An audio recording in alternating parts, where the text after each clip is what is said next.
Bonsoir la famille Sonyfoot. Aujourd'hui, préparez-vous à vivre une histoire incroyable, une histoire inspirante, une histoire qui pourrait bientôt devenir réalité pour toute la sélection haïtienne. L'histoire d'un jeune talent nommé Jean-Ricardo Pierre-Louis, un joueur déterminé, courageux et passionné qui rêve depuis son enfance de porter le maillot bleu d'Haïti et de défendre les couleurs de son pays devant le monde entier. Mais avant de commencer cette vidéo, je compte sur vous pour exploser la barre des likes, vous abonner à la chaîne Sonyfoot et activer la cloche des notifications pour ne manquer aucune actualité du football haïtien. Écrivez aussi dans les commentaires « Fier d'être haïtien » pour soutenir nos jeunes talents. Maintenant, installez-vous confortablement parce que cette histoire risque de vous donner des frissons. Dans les rues poussiéreuses d'un quartier populaire d'Haïti, là où les enfants jouent au football avec des ballons usés et des rêves immenses, un jeune garçon se distinguait déjà des autres. Son nom, Jean-Ricardo Pierre-Louis. Depuis son plus jeune âge, il avait quelque chose de spécial. Quand les autres enfants jouaient simplement pour s'amuser, lui jouait avec une intensité différente. Dans ses yeux, on voyait déjà une ambition énorme. Une ambition nourrie par les matchs de la sélection haïtienne qu'il regardait à la télévision avec sa famille. Chaque fois que les grenadiers entraient sur le terrain avec le maillot bleu, Jean-Ricardo restait silencieux devant l'écran.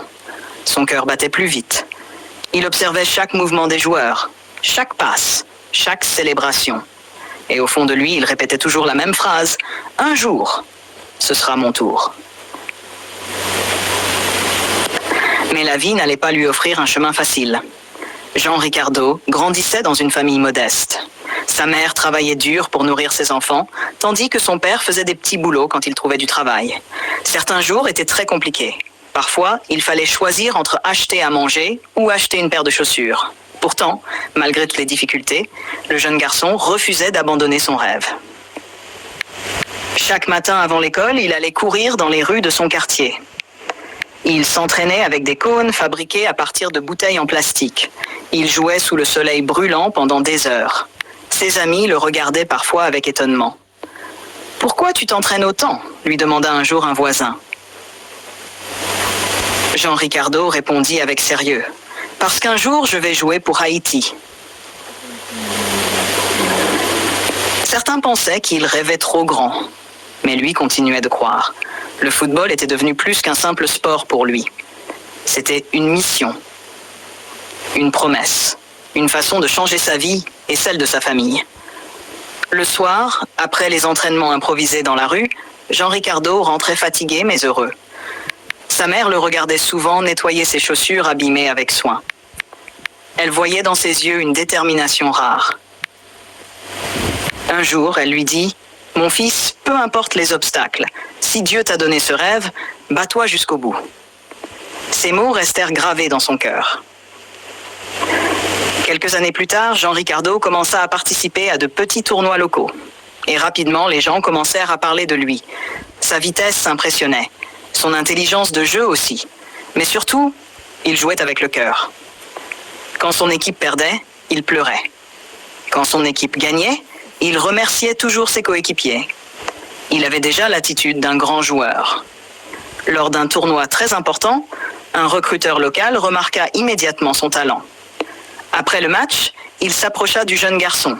« Comment tu t'appelles » demanda-t-il. « Jean-Ricardo Pierre-Louis. » Le recruteur sourit. « Continue de travailler. Tu as quelque chose de spécial. » Cette phrase changea tout. Quelques semaines plus tard, Jean-Ricardo reçut une invitation pour intégrer un centre de formation. C'était le début d'une nouvelle aventure.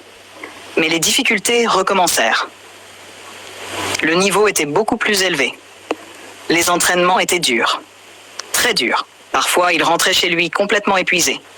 Il doutait. Il se demandait s'il était vraiment assez fort pour réussir.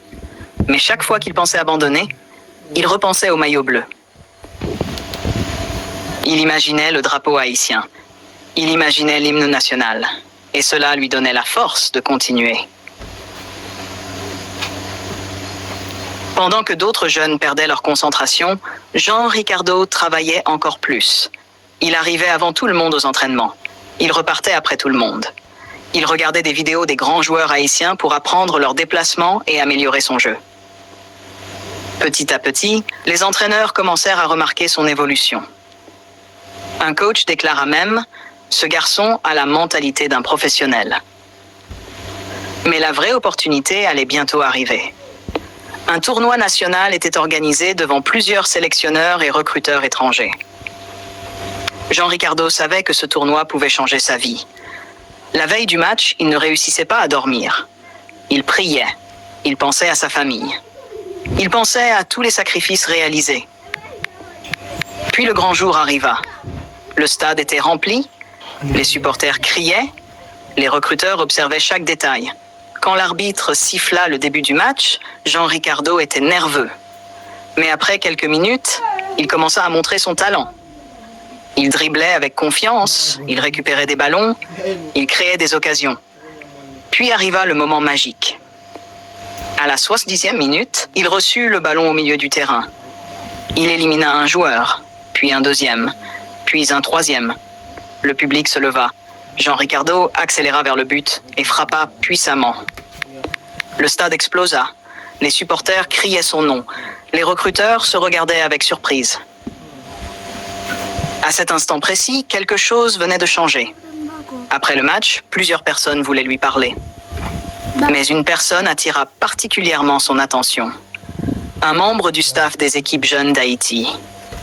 L'homme s'approcha calmement et lui dit « Continue comme ça, la sélection te surveille ». Jean Ricardo resta silencieux. Son rêve commençait enfin à devenir réel. Les semaines suivantes furent remplies de travail intense. Puis un matin, alors qu'il aidait sa mère à la maison, son téléphone sonna. C'était une convocation officielle. Jean Ricardo Pierre-Louis est invité à participer à un stage avec les jeunes de la sélection haïtienne. Quand il lut le message, il tremblait. Sa mère commença à pleurer. Son père le serra fort dans ses bras. Le quartier entier célébrait cette nouvelle incroyable. Le petit garçon qui jouait pieds nus dans les rues allait désormais porter les couleurs d'Haïti. Le jour du rassemblement arriva. Jean Ricardo entra dans le vestiaire avec émotion. Puis il vit le maillot bleu posé devant lui. Pendant quelques secondes, il resta immobile. Il repensa à son enfance, aux sacrifices, aux moqueries, à la pauvreté, aux entraînements sous le soleil.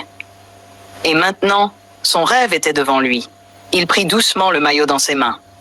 Puis il murmura « Merci Seigneur ».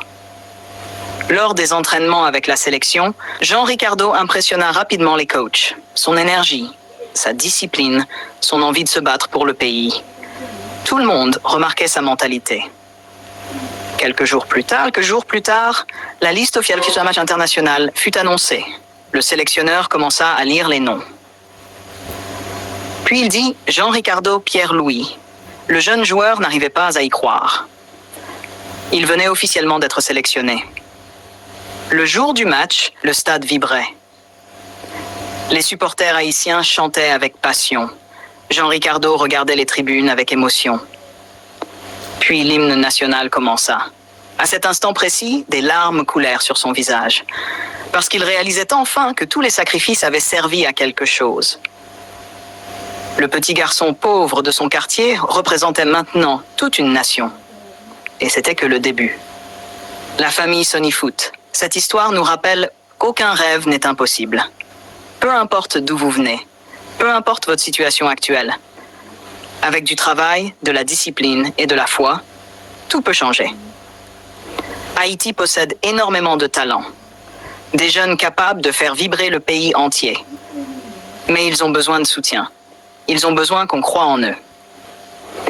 Alors si vous voulez voir plus d'histoires inspirantes sur le football haïtien, abonnez-vous maintenant à la chaîne Sonifoot, activez la cloche des notifications, laissez un énorme like et partagez cette vidéo partout. Objectif, montrer au monde entier la force du football haïtien. Écrivez aussi dans les commentaires Jean Ricardo Pierre-Louis, futur grenadier, si vous croyez en son avenir. Merci à tous pour votre soutien, la famille Sonifoot, et à très bientôt pour une nouvelle vidéo exceptionnelle sur le football haïtien.